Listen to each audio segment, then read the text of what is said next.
सौरभ जोशी अपने कमरे में बहुत व्यस्त थे। आज उनके भाई पीयूष का जन्मदिन था और सौरभ ने उसके लिए एक बहुत ही महंगा स्मार्ट वॉच मंगवाया था। सौरभ ने अलमारी से वो नया डिब्बा निकाला और उसे डाइनिंग टेबल के बिल्कुल बीचों बीच रख दिया। ठीक 8:15 हो रहे थे। सौरभ ने सोचा कि पीयूष अभी सो रहा है, तब तक वो नीचे जाकर किचन से नाश्ता लेकर आते हैं। सौरभ बिना कुछ बोले दबे पांव नीचे चले गए। डाइनिंग हॉल में बिल्कुल सन्नाटा था। करीब 10 मिनट बाद जब सौरभ ऊपर आए तो उनकी आंखें फटी की फटी रह गईं। घड़ी का डिब्बा गायब था। सौरभ ने तुरंत सबको आवाज दी, पीयूष। साहिल और कुणाली भागते हुए हॉल में आए। सौरभ का चेहरा गुस्से से लाल था। उन्होंने कड़क आवाज में पूछा, अभी 10 मिनट पहले मैं यहाँ घड़ी का डिब्बा रख कर गया था, कहाँ गया वो? तुम तीनों में से ही कोई यहाँ आया था? सबसे पहले पीयूष बोला। सौरभ दा, मैं तो अभी अभी सोकर उठा हूँ। मैं तो अपने कमरे से बाहर ही नहीं निकला। आप चाहो तो मेरे बिस्तर की सिलवटें देख लो। फिर साहिल ने कहा, भैया मैं तो नीचे गार्डन में पौधों को पानी दे रहा था, मुझे तो पता भी नहीं कि आप ऊपर कब आए।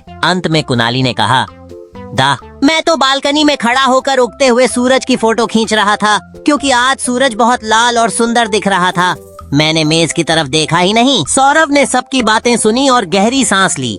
उन्हें तुरंत समझ आ गया कि इनमें से एक व्यक्ति झूठ बोल रहा है और उसी के पास वो घड़ी है। तो दोस्तों, क्या आप पकड़ सकते हैं कि वह कौन है? सौरभ ने शुरुआत में समय बताया था और कुणाली के बयान में ही उसका झूठ छुपा है। थोड़ा दिमाग लगाइए, मैं आपको थोड़ा समय देता हूँ। सोचिए और कमेंट कीजिए। आपका समय शुरू होता है अब।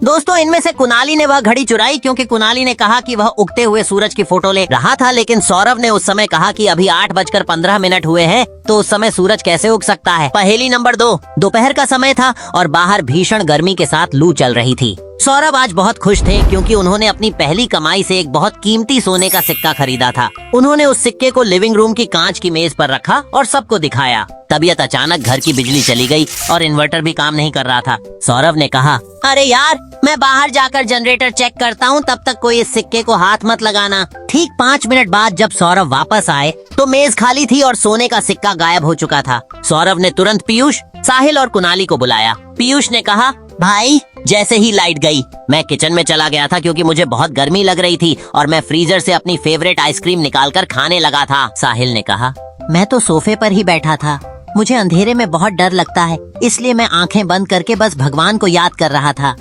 कुणाली ने कहा, दा मैं तो खिड़की के पास खड़ा होकर बाहर सड़क पर देख रहा था कि क्या बिजली विभाग के लोग खंभे पर काम कर रहे हैं। सौरभ ने सबकी बात सुनी और उन्हें तुरंत समझ आ गया कि चोर कौन है।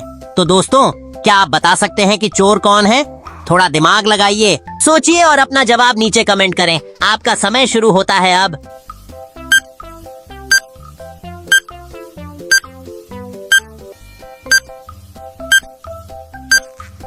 दरअसल चोर पीयूष है, क्योंकि पीयूष ने कहा कि वह लाइट जाने के बाद किचन में जाकर आइसक्रीम खा रहा था।